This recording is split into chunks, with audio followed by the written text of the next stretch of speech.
Hello बच्चों, आज हम बात करते हैं एनसीईआरटी एग्जाम्पल 2.3 चित्र ए और बी में क्रमशः एकल धनावेश और एकल ऋणावेशों की क्षेत्र रेखाएं दर्शाई गई है। देखो, एकल धनावेश से क्षेत्र रेखाएं बाहर की तरफ और एकल ऋणावेश की तरफ क्षेत्र रेखाएं जाती है। ठीक है, तो इसके अंदर देखो क्या क्या पूछा है। विभवांतर VP minus V Q and V B minus V A के चिन्ह बताइए। देखो, V P minus V Q का चिन्ह बताना है। ये प्लस में आएगा माइनस में, इसकी वैल्यू प्लस में आएगी या माइनस में, अपने को केवल चिन्ह बताने हैं। तो देखो बेटा, अगर अपन यहाँ बात करें पी और क्यू, ये बिंदु पी है और ये बिंदु क्यू है। अगर मैं बिंदु पी और क्यू के विभव की बात करूँ तो विद्युत क्षेत्र की दिशा में जाने पर विभव का मान घटता है। यानी विद्युत क्षेत्र रेखाओं के अनुदिश जाएंगे ना, तो विभव का मान जैसे जैसे आगे जाएंगे घटता जाएगा। इसका मतलब क्या हुआ, P पर विभव ज़्यादा और Q पर विभव कम है। ध्यान रखो, एक सीधी सी बात याद रखो, विद्युत क्षेत्र रेखाओं के अनुदिश जाने पर विभव घटता है।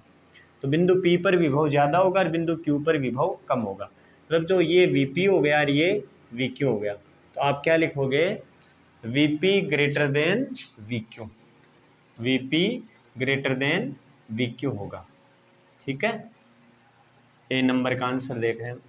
वीपी ग्रेटर देन वीक्यू होगा, इसका मतलब VP minus VQ, VP minus VQ, इसकी वैल्यू ज़्यादा होगी, इसकी वैल्यू कम होगी, तो क्या बचेगा आंसर, पॉजिटिव बचेगा।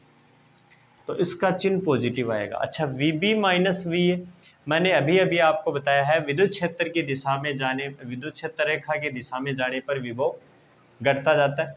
तो देखो, यहाँ पे विभव ज़्यादा होगा और यहाँ पे विभव कम होगा, क्योंकि विद्युत क्षेत्र रेखा इधर जा रही, तो विद्युत क्षेत्र की दिशा इधर जाएगी, इधर होगी।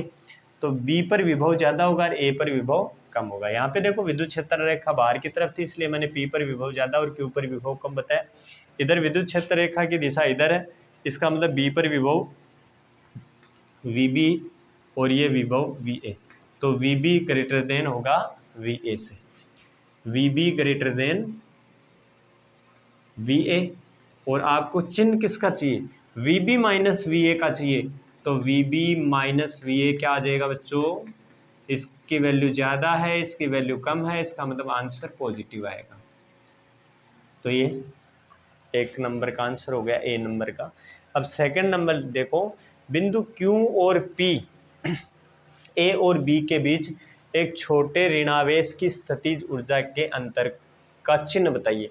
देखो, अपन P और Q क्या बात करते हैं, मान लो यहाँ पे एक माइनस Q चार्ज है, यहाँ पे भी माइनस Q चार्ज। ठीक है, तो स्थितिज ऊर्जा कैसे बनती है, बी का आंसर यहाँ लिखा, इसके नीचे लिख दो बी का। स्थितिज ऊर्जा सीधी सी बात याद रखना, स्थितिज ऊर्जा होती है आवेश गुणा विभव, यस, आवेश इंटू विभव। तो स्थितिज ऊर्जा अगर मैं बात करूँगा कहाँ पे, आपको Q और P पर बताना है, Q और P के बीच, तो ये Q बिंदु, तो यहाँ पे स्थितिज ऊर्जा कितनी हो जाएगी बच्चों, स्थितिज ऊर्जा UQ है ना, UQ माइनस UP देख लें, Q और P, तो UQ माइनस UP निकालेंगे तो थोड़ा सा ध्यान देना भाई, UQ की वैल्यू क्या हो जाएगी बताओ, यहाँ पे विभव स्थितिज ऊर्जा, यहाँ पे स्थितिज ऊर्जा हो जाएगी, मैंने कहा चार्ज, आवेश कितना है, माइनस का Q है। अच्छा, यहाँ पे विभव बताओ, विभव VQ है। अच्छा जी, फिर माइनस UP, तो UP यहाँ पे आओ, यहाँ स्थितिज ऊर्जा बताओ, मैंने कहा चार्ज इंटू यहाँ का विभव, तो चार्ज बेटा माइनस का Q है और यहाँ का विभव क्या है, VP है। अब देखना आप, तो ये माइनस का Q VQ आ गया और माइनस माइनस प्लस हो गया, तो ये आ गया आपके पास Q VP। बोलो, यहाँ तक क्लियर है।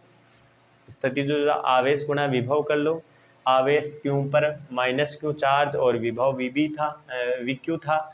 यहाँ पे स्थितिज ऊर्जा UP इजिकल टू हो जाएगा आवेश, यानी आवेश है यहाँ पे, माइनस का Q आवेश है और यहाँ का विभव VP है, तो माइनस का माइनस का निशान तो ये था ही, माइनस क्यू इंटू वीपी, ठीक है, माइनस माइनस प्लस हो गया।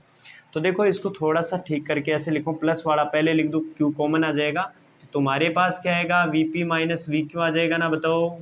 अरे इसको इसके आगे लिख दें ताकि माइनस का निशान बीच में आ जाए।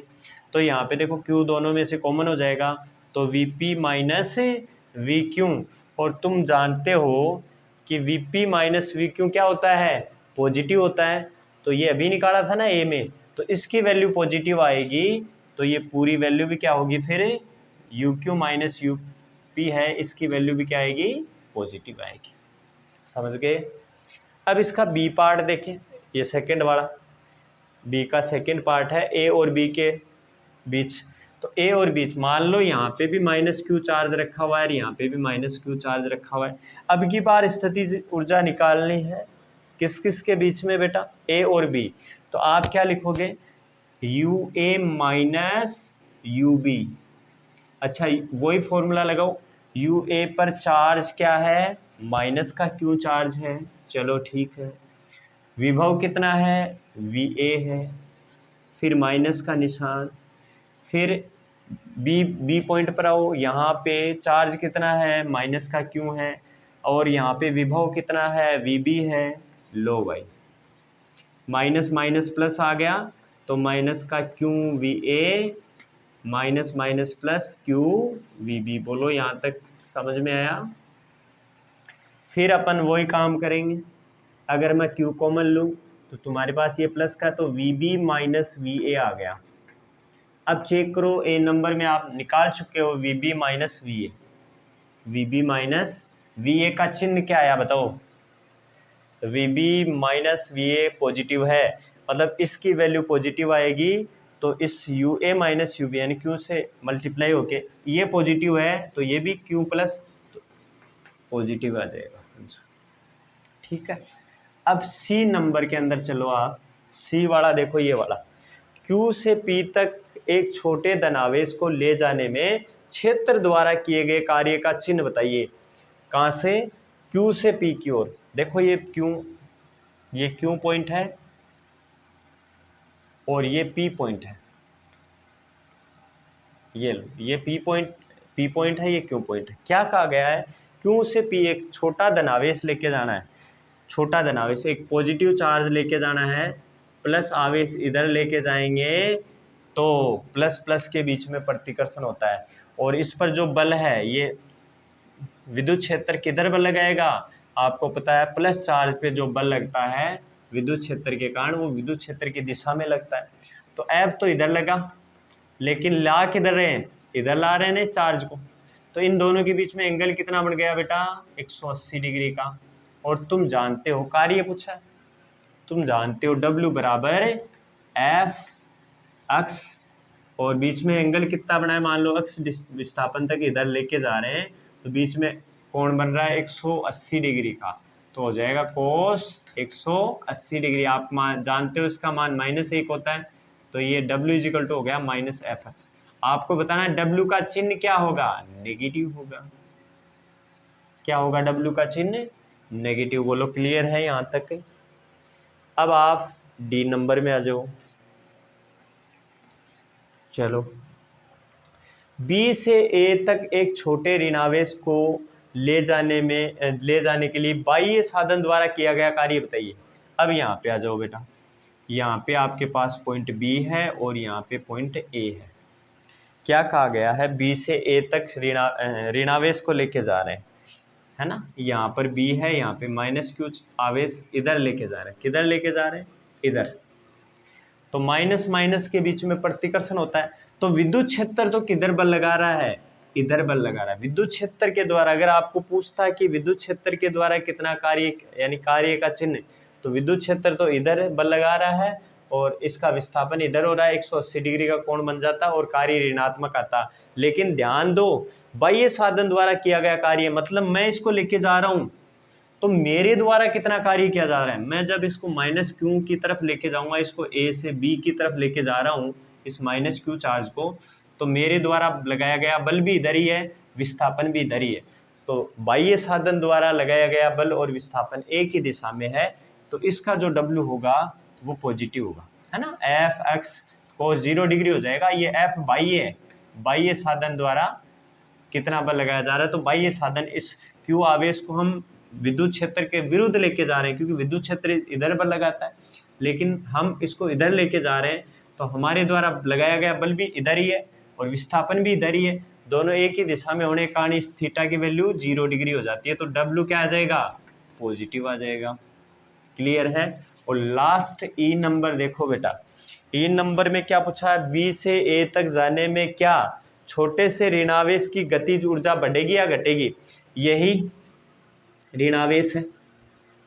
इस ऋणावेश को कहाँ से कहाँ ले जाना है, बी से ए की तरफ लेके जाएंगे। देखो यहाँ ऋणावेश है, यहाँ ऋणावेश है, माइनस माइनस के बीच में प्रतिकर्षण होता है, तो जैसे जैसे माइनस आवेश इसके पास में जाता जाएगा वैसे वैसे इसका वेग घटता जाएगा। क्या होगा, वेग घटेगा।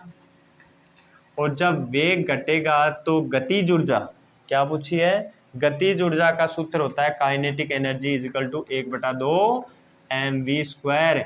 अगर v डिक्रीज हो रहा है तो गतिज ऊर्जा भी घटेगी, तो घटेगी या बढ़ेगी, तो आप कहोगे घटेगी। क्लियर है।